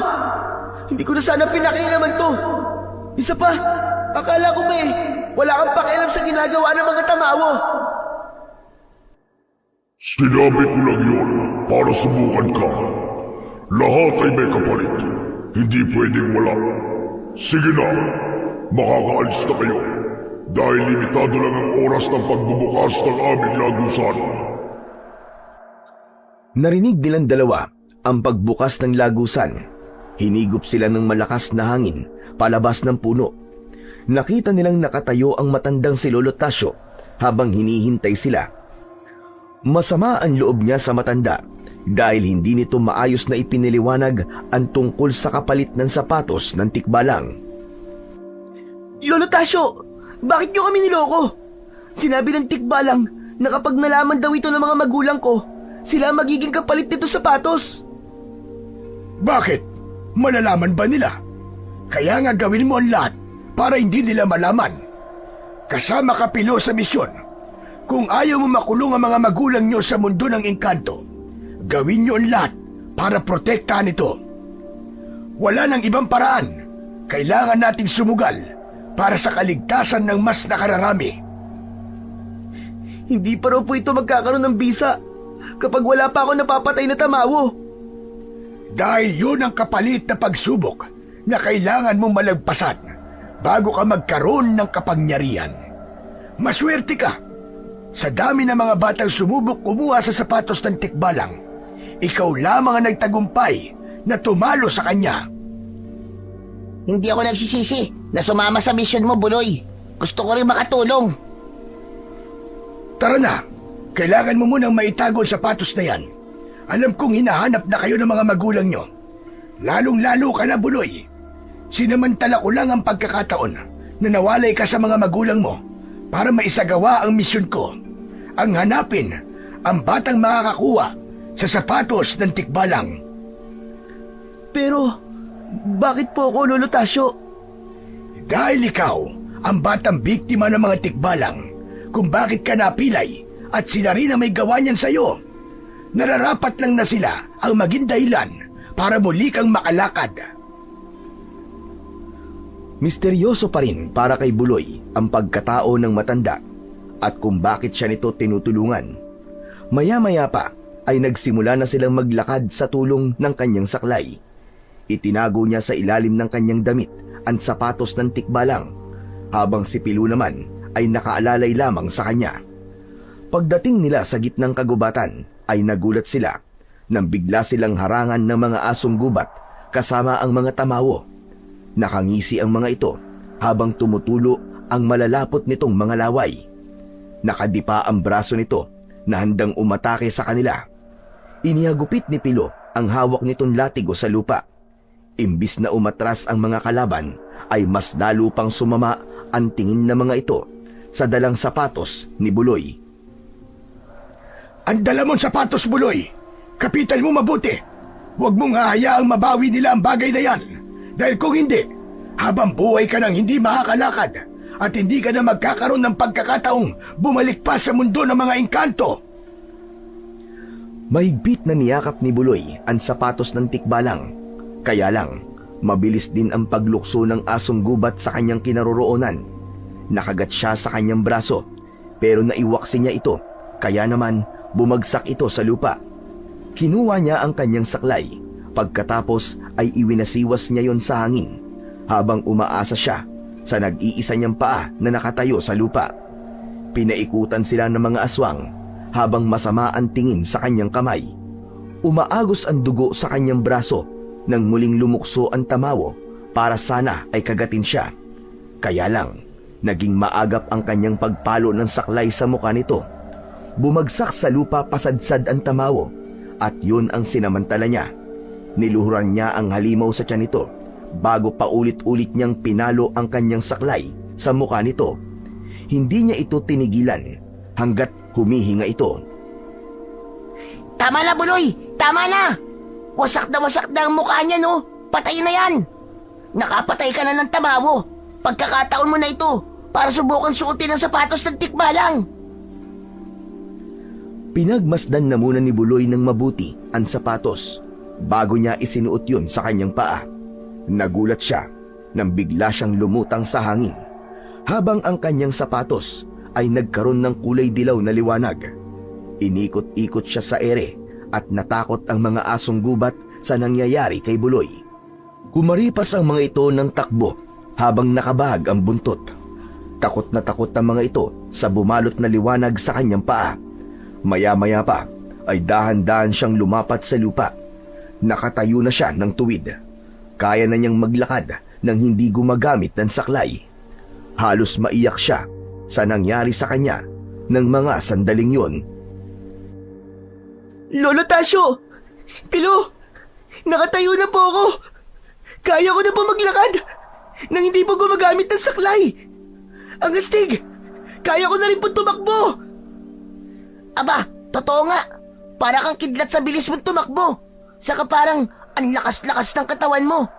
Kaya mo na rin lumutang sa ere. Malakas pala ang bisa ng sapatos ng tikbalang. May kahinaan pa rin ng bagay na yan. Kailangan sa kabutihan mo lang gagamitin ang kapangyarihan ng sapatos ng tikbalang. Dahil mawawalan din niya ng bisa kapag nagamit sa hindi tama. Kailangan mo munang gamitin ang saklay. Kahit hindi mo nahubarin ang sapatos, magpanggap ka na lamang muna na pilay ka pa rin para hindi mahalata ng mga magulang mo. Kahit tutol ang kalooban niyang gawin yun, ay kailangan niyang sundin si Lolo Tasyo. Yun ang unang beses na magsisinungaling siya sa kanyang mga magulang. Muli nilang ipinagpatuloy ang paglalakad, habang siya naman ay inihatid ni Pilo sa kanilang tahanan. Pagdating nila sa bahay nila, ay nagulat pa siya nang makita ang mga magulang, kasama ang mga tanod, si Kapitan na tatay ni Pilo at ang kanyang lolo at lola. Halos maiyak ang mga ito nang makita siya. Hinanap pala siya ng kanyang mga magulang, pero nagtaka ang mga ito nang makitang kasama niya si Pilo. Anak, aba ano nangyari sa'yo? Bigla ka na lamang nawala sa tabi namin. Alam na ni Kapitan anak ang tungkol sa batang napatay ko. Hindi ko akalain na maging sila pala inatake ng aswang. Kaya hindi na ako nahirapang magpaliwanag sa kanila. Pasensya na po kayo, Tay. kung pinag-alala ko po kayo. Kasama ko po si Pilo. Nakita ko po siya sa gubat na inaatake ng aswang. Tinulungan ko po siya. Simula po ngayon, magkaibigan na po kami. Hindi na po kami mag-aaway ulit. Totoo ba yun, anak? Opo, Tay. Hindi ba, Pilo? Totoo po ang sinabi ni Buloy, Manggusting. Patawarin niyo po ako kung naging masama po ako sa anak niyo. Hindi na po mauulit yun, promise. Iniligtas niya rin po ako laban sa mga aswang. Kahit naging masama po ako sa kanya. Hindi po siya nagdalawang isip na tulungan ako. Kaya salamat po talaga sa kanya. Mabuti naman kung ganun. O sige na, pumasok na muna kayo sa bahay. Hindi na po, Manggusting. Nandito naman po si tatay. Sasama na po ako sa kanya. Mag-iingat na lamang po kayo. Huwag na lamang po niyong palabasin si Buloy sa bahay. At marami pa po nagkalat na aswang ngayon. Kaya nga eh. O sige, maraming salamat na lang uli sa paghatid mo sa anak ko. Opo. O paano, Buloy? Babalik na lang ako bukas dito. Tutulungan na rin kitang magtinda ng mga laruan mo. Talagang babawi ako sa'yo magmula ngayon. O sige, Pilo. Maraming salamat uli Ingat kayo sa pag-uwi. Kasabay na ni Pilo ang mga tanod at si Kapitan sa pag-alis. Habang si Manggusting naman ay hindi natatanggal ang ngiti sa labi. Masaya ito sa nangyayari sa kanya. Habang ang kanyang dibdib naman ay para ng binabayo ng maso dahil sa pag-aalala. Dahil isang misyon ang kaakibat ng kanyang kakayahan sa paglalakad. Natatakot siyang baka hindi na talaga siya makalakad kahit kailan. Anak, masaya ako nagkaayos na pala kayo ni Pilo. Alam na rin niya siguro na aswang ang kanyang mga kaibigan. Kaya siguro siya nagbago. Opo, Tay. Kumusta po si Nanay? Ayun, masama pa rin ang loob dahil sa pag-aalala sa'yo. Pero ayos na siya. Sinabi niya sa akin na bukas na lamang daw kayo mag-usap. Ang mahalaga raw ligtas ka na. Anak, huwag mo na ulit gagawin yun Pinag-alala mo kami ng nanay mo Aksidente po yun, Tay. Nadapa po ako dahil sa pagmamadali niyo pong makatakas. Hindi niyo po narinig ang tawag ko. Ay nako, mabuti na lamang talaga at walang nangyaring masama sa'yo. Tay, alam niyo po ba na mga tamawo po ang nakalaban natin kanina? Ano ka mo, tamawo? Sino naman ang nagsabi sa'yo niyan? Si Lolo Tasyo po. Siya po ang kasama namin kanina. Nanggaling po kami sa bahay niya. Ginamot niya po ang sugat ko. Anak, sinong Tasyo? Matagal nang patay ang kilala kong Mang Tasyo. Kung sino man siya, ang mabuti pa layuan mo siya, anak. Hindi natin alam kung sinong Tasyo ang tinutukoy mo. Hindi pa po siya patay, tatay. Buhay na buhay po siya. Kung sa bagay, baka nga po ibang Tasyo po ang iniisip nyo kumpara po sa taong kilala ko. Kahit na anak, ang mahalaga layuan mo pa rin siya. Sige na. Magpahinga ka na. Malapit nang magliwanag ang paligid. Wala pa tayong tulog. Bukas na lamang tayo mag-usap. Napakunot na lamang ang kanyang noo nang umalis ang kanyang ama sa kanyang harapan. Nagtataka siya na ang matandang kilala nito ay sinabi nitong patay na. Pagpasok niya sa kanyang silid, ay dumiretso kagad siya sa kanyang higaang katre na gawa sa kawayan. Pagkalapat ng kanyang likod sa higaan, ay saka naman siya dinalaw ng antok. Kinabukasan ay napabalikwas siya ng bangon mula sa kanyang pagkakahiga. Narinig niya ang boses ni Pilo at ng kanyang ama na nagtatanong sa mga tanod. Nalaman niyang isang pamilya ang inatake ng mga aswang sa kabilang palengke. Kaya mabilis siyang lumabas ng kanyang silid at inalam kung ano ang mga nangyayari. Tay, ano po nangyari? Diyos ko, anak. Natagpuan daw ang mag-anak sa loob ng kanilang bahay. Wakwak ang tiyan at nawawala raw ang laman loob ng mga biktima. Nawawala rin daw ang anak nilang lalaki na edad ay 10 taong gulang. Nakakapag-alala na talaga ang mga nangyayari ngayon. Kaibigan ko po ang batang nawawala. Tama po ang sinabi ni Lolo Tasyo. Nabalak ng mga tamawo na isa-isahin ng mga kabataan dito. Papatayin nila ang mga batang may masasamang ugali. At alam kong isa ako ron. Kaya dapat, manatili ka na lamang muna sa loob ng bahay niyo, Pilo. Huwag ka na muna naglalabas. Siya nga pala, sisilipin ko muna si Laura. Tiyak kung nag-aalala na naman yun dahil sa kanyang nabalitaan. Nang makaalis sa kanilang harapan si Mang Gusting, ay sumunod na rin dito ang mga tanod at silang dalawa na lamang ni Pilo ang natira.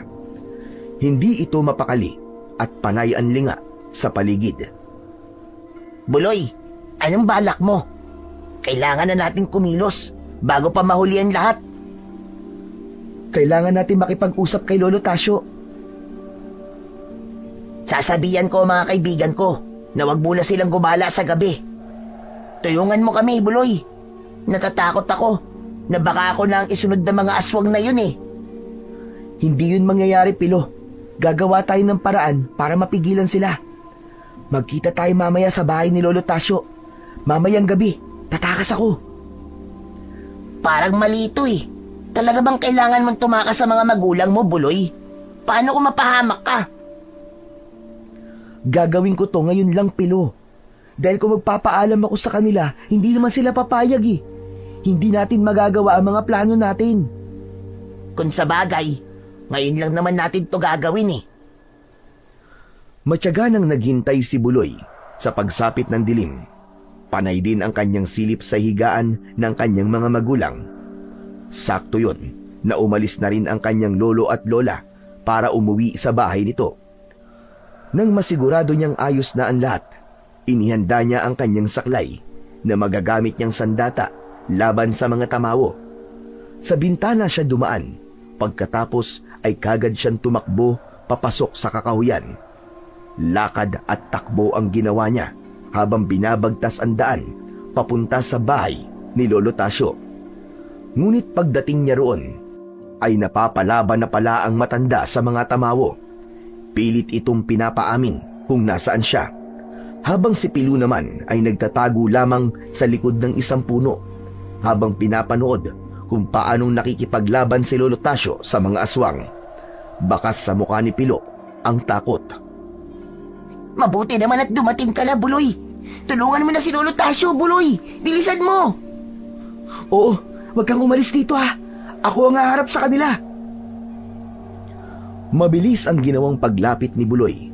Gamit ang kanyang saklay, ay pinagpapalo niya ang mga kalaban. Tinamaan ng mga ito sa katawan na halos sabay-sabay rin ang pagbagsak sa lupa. Nang maramdaman ng mga ito ang malakas na enerhiyang gumagapang sa katawan ni Buloy, nagsaan yung asong gubat na ang mga ito. 5 kulay itim na asong gubat ang humarap sa kanya, habang nakangisi na tumutulo ang malapot nitong mga laway, habang abala siya sa pakikipaglaban. Inatake ng mga ito si Lolo Tasyo na mabilis rin naman niyang nasalo ng kanyang saklay. Bumagsak ang malaking asong gubat sa lupa habang umaangil na parang asong galit na galit. Kasunod ang malakas niyang pagsipa sa muka ng mga kasamahan nito. Sa lakas ng kanyang pagkakasipa sa muka ng asong gubat, ay pasadsad itong bumagsak sa lupa. Ilang sandali pa ay lumitaw sa kanilang harapan ang isang nilalang na sa tingin niya ay ang pinuno ng mga tamawo. Bihag nito si Pilo. Pakawalan mo ang kaibigan ko! Dahil kung hindi, sisiguraduhin kong papatayin kita! Kaya pakawalan mo na siya! Pakawalan mo si Pilo! Wala siyang kasalanan sa inyo! Bumalik na kayo sa mundo nyo! Mga peste kayo! Buloy, tulungan mo ako! Ayaw mong pakawalan ha? Patakbong umatake si Buloy sa grupo ng mga tamawo. Halos sabay-sabay ang mga ito sa pag-angil habang hinihintay siyang makalapit. Unang sumuntok ang pinuno kay Buloy, pero naiwasan niya ang kamao nito. Yumuko siya at gumanti siya ng sipa sa leeg nito. Halos lumipad ang pinuno sa lakas ng kanyang sipa. Kasunod ang pagliwanag ng kanyang sapatos. Bumagsak ang kalaban sa lupa habang nagkikikisay ang katawan. Habang ang mga asong gubat naman na nakatayo sa likod ng pinuno ay isa-isa na rin na sumugod sa kanya. Parang kidlat sa bilis kumilos si Buloy para ilaga ng bawat atake ng mga ito. Walang tumama sa mga kalmot ng kalaban sa kanya. Bawat pag-ikot niya sa ere ay tinatamaan ng kanyang sipa ang mga asong gubat. Bumagsak ang mga ito sa lupa hanggang sa masunog ang buong katawan na parang nauupos na kandila. Muling nakabangon ng pinuno ng mga tamawo para umatake at sa pagkakataong yon ay tinamaan ng kuko nito ang dibdib ni Buloy. Bumagsak siya sa lupa. Gumuhit ang sakit at naramdaman niya ang mainit na likidong umaagos sa kanyang dibdib. Sakto ang pagdating ng marami nitong alagad. Pinalibutan sila ng mga ito at ganoon na lamang ang gulat niya nang makita niya ang kanyang mga magulang na bihag na rin ng mga bagong dating na tamawo. Balak nito na ipagpalit ang sapatos ng tikbalang sa kanyang mga magulang. Pero ang mas nagulat ay si Mang Gusting nang makita nito si Lolo Tasyo na nakatayo. Tay, anong ginagawa niyo rito? Imposible. Ang buong akala ko patay na kayo. Nakaligtas ako sa kamay ng mga tikbalang anak. At dahil sa pagkakamali ko at kagustuhan kong muling makalakad ang aking apo, nakatakas sa mga tamawo sa kulungan, kaya heto sila at naghahasik na ng lagim. Tay! Lolo Tasyo! Ibig sabihin, mag-ama po kayo? Kung ganon, totoo ko pong lolo si Lolo Tasyo. Siya ang sinisi ko sa nangyari sa iyo, anak. Buloy, sige na, umalis ka na. Isama mo si tatay. Pabayaan mo na kami. Kung ano man ang gusto nilang mabawi sa inyo, ay wag na wag mong ibibigay. Gawin niyo ang lahat para maibalik sila sa kanilang mundo. Itinaas ng pinuno ang kamay nito na may mahabang kuko para itarak na yon sa leeg ng kanyang ama. Pero mabilis siyang sumirko sa ere. Sakto ang pagbagsak niya sa kinatatayuan ng kanyang ama. Nagawa niyang maitulak ang kanyang ama at buong lakas niyang pinalo ng kanyang saklay ang kamay ng pinuno. Bumagsak ito sa lupa at sinamantala naman niya ang pagkakataon para mailigtas naman ang kanyang ina na hawak ng alagad ng pinuno ng mga tamawo. Nakatutok din ang kuko ng tamawo sa leeg ni Aling Laura. Mabilis siyang kumilos. Malakas na sipa ang pinakawalan niya na tumama naman sa leeg ng tamawo. Bumagsak ito sa lupa. Sakto naman ang paglapit ni Pilo at Lolo Tasyo. Pinaulanan ng matanda ng hagupit ng latigo sa katawan ang nakahandusay na tamawo hanggang sa masunog ito sa epekto ng latigo. Si Pilo naman ay magkakasunod na sipa sa sikmura ang pinakawalan nito sa pinuno. Kasabay naman ng malakas na pagsipa ni Buloy sa mukha ng pinuno hanggang sa mamatay ito at masunog ang katawan dahil sa epekto ng liwanag na nagmumula sa suot niyang sapatos ng tikbalang. Ang mga asong gubat ay muling bumalik sa pagiging tamawo. Akma na sanang susugod ang mga ito nang dumating naman ang mga tanod at si Kapitan. Nakita ng mga ito ang malakas na sipa ni Buloy.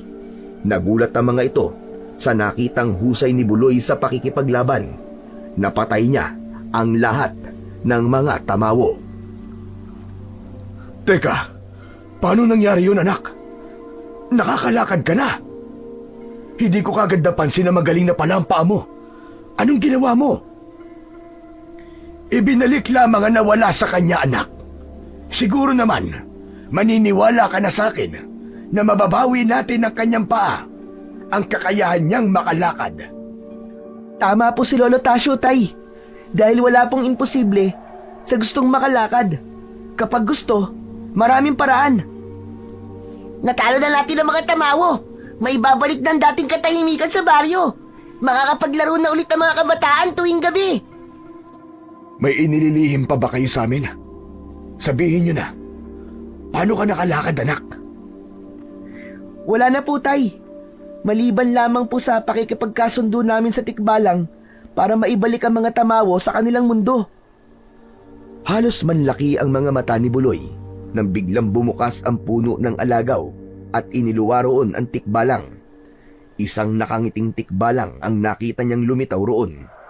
Napansin ni Buloy na sina Lolo Tasyo, Mang Gusting at ang mga kasama nilang mga tanod na naroroon ay biglang hindi gumalaw.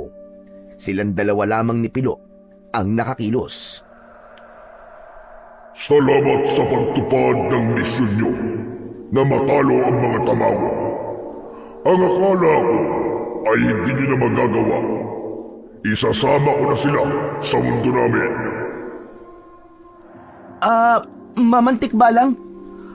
Babawiin niyo na po ba yung sapatos niyo? Hindi na. Isa na yung biyaya na nararapat lamang sa kabayanihang ginawa mo para sa aking kaharian.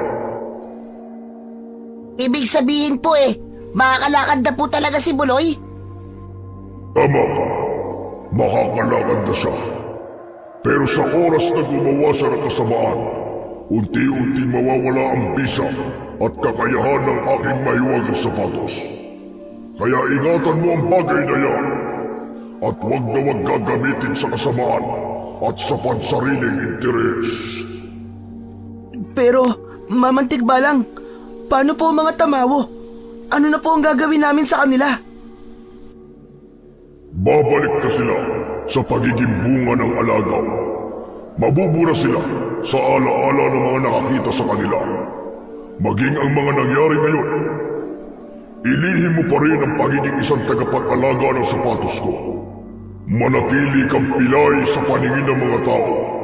Itama niyo ang pag-uugali ng mga kabataang nananakit ng mga may kapansalang katulad mo at tulad nilang mga bata. Teka, mamantik balang, ano po ba ang totoong misyon ng kaibigan ko? Bakit kailangan pa rin po niyang magpanggap na pilay?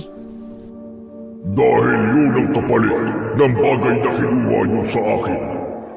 Kailangan niyang magpanggap dahil kahit nabura na ang alaala ng mga tao tungkol sa kakayahan niya, hindi nangangahulugan na hindi na ito muling malalaman, lalo na ng mga magulang niya.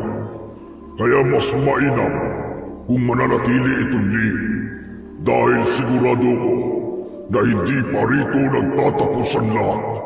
Alam kong maraming masasamang elemento ang magtatangkayang kunin sa pangangalaga niya. Kaya pakaingatan mo yung maigi dahil nakasalalay ang kaligtasan yung lahat sa bagay na yan. O paano? Isasama ko na ang mga tamawa. Maraming salamat ulit sa tulong niyo sa akin. Sakto paglakas ng hangin ay pumasok na ang tikbalang sa lagusan kasama ang mga tamawo. Muling gumalaw ang mga tao nang mawala sa kanyang harapan ng tikbalang.